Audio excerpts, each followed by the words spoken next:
All right, so back on the podcast, wrapping up the podcast tonight, and well, today was a busy day to say the least. I had listen to me. I am out. I had Samuel White on the podcast on the Thomas Take Sports podcast on YouTube, on the YouTube channel. Earlier today, about 4 hours ago, we finished streaming. I went out with a buddy of mine and watched a little bit of the ESPYs.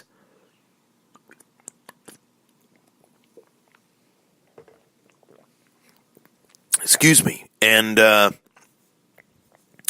just enjoyed the day off. It's for sure, and I saw something today that really disturbed me. I saw that Milwaukee Brewers reliever Josh Hader is under fire right now for tweets that he tweeted when he was 17 years old. Granted, the tweets to me, to you, to anyone would be deemed insane. The only person that would think that these tweets are not racist is a racist themselves. So, these tweets are not good. They're nothing that would make him reappear as if he's a redeeming individual. But we also have to throw out the fact that he was 17 years old. Now, 17 is young, but you are borderline a man. Usually, you're considered a young man at the age of 18. 1 year away from being considered a young man, nonetheless, most of the tweets were apparently lyrics from a rap song. And we can harken back to April where the Buffalo Bills drafted Josh Allen, and, most of the tweets were lyrics from a rap song. But not everybody knows that rap song. Not everybody listens to rap. So this is something that I have focused on as a sports writer, as a podcast host, to be knowledgeable about what you say. Do not spew venom. Do not spit fire at others. In the heat of debate, in debating sports, you can definitely debate sports and go back and forth, but the Twitter is the best, worst invention of all time. I've said that once before on this podcast, and I'll say it again.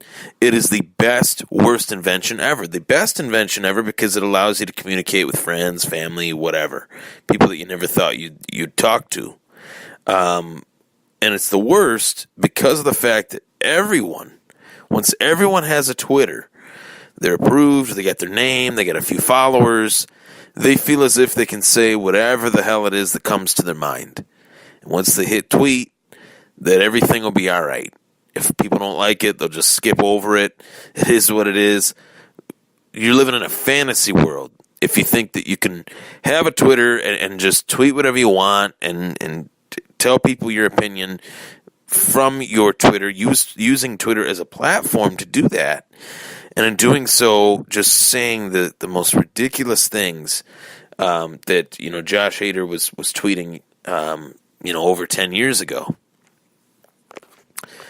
Do I think what Josh Hader did was 100% wrong? 100%. But am I willing to beat it like a dead horse and bury Josh Hader for tweets that he tweeted when he was 17 years old? No, I'm not. I'm not willing to bury anybody.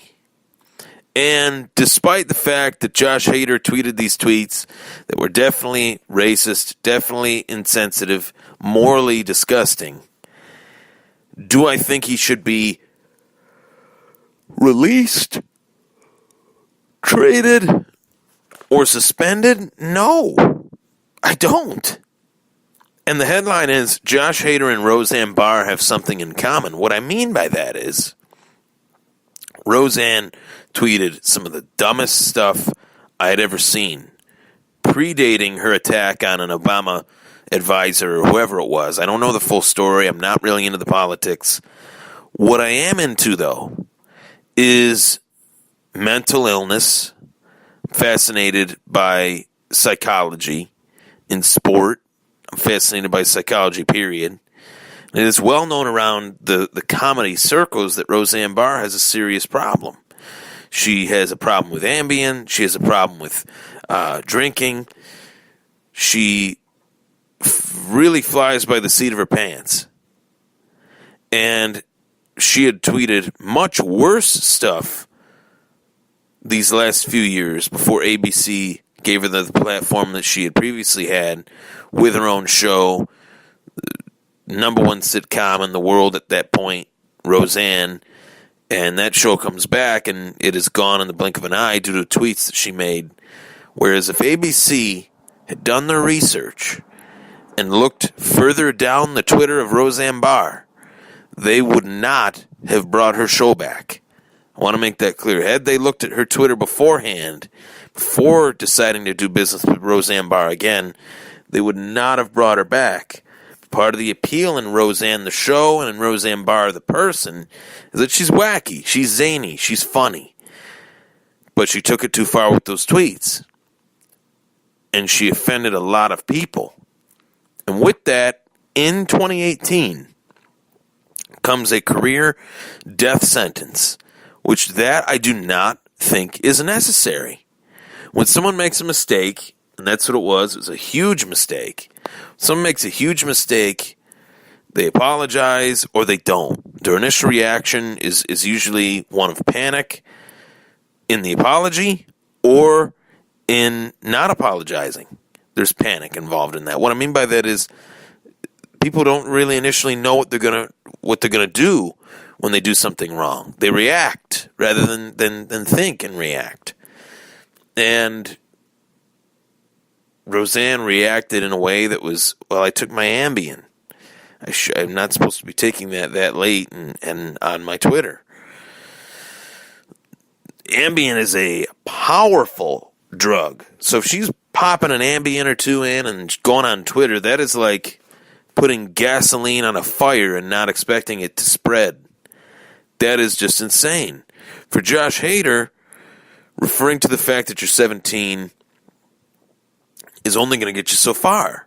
In 2018, it's going to make people think, what the hell is going on with this guy? And a reporter asked him a question. He obviously didn't understand it, but he asked him, what have you learned from this? And he said, nothing. He said, nothing? He said, well, no, I've learned. He rephrased his answer to make it better. I thought to myself, what is this guy doing? What is he doing? Whereas Roseanne was going back and forth with people on Twitter. And both Josh Hader and Roseanne Barr have one thing in common. They were given an opportunity without full investigations by both parties, the Milwaukee Brewers and ABC. Had they done their full research on the behavioral trends of these two people, we wouldn't even be talking about this. Because these people wouldn't even have the jobs that they have. Maybe Hader would because it's sport. Maybe Roseanne would have some projects down the line due to her Hollywood fame. But by not doing the research, by not reacting to certain things, creates situations like this. And I don't think Josh Hader should be lambasted. I don't think Roseanne Barr should be verbally abused. I mean, she has undergone real verbal abuse. And the people that are doing that are hating her for verbally abusing somebody, are no better than Roseanne in her act of doing that. You're actually being hypocrites by being mad at somebody for being verbal and then being verbal towards that person. It's the same thing. One person attacks one person, the other person attacks another. It's not worth it. Take care.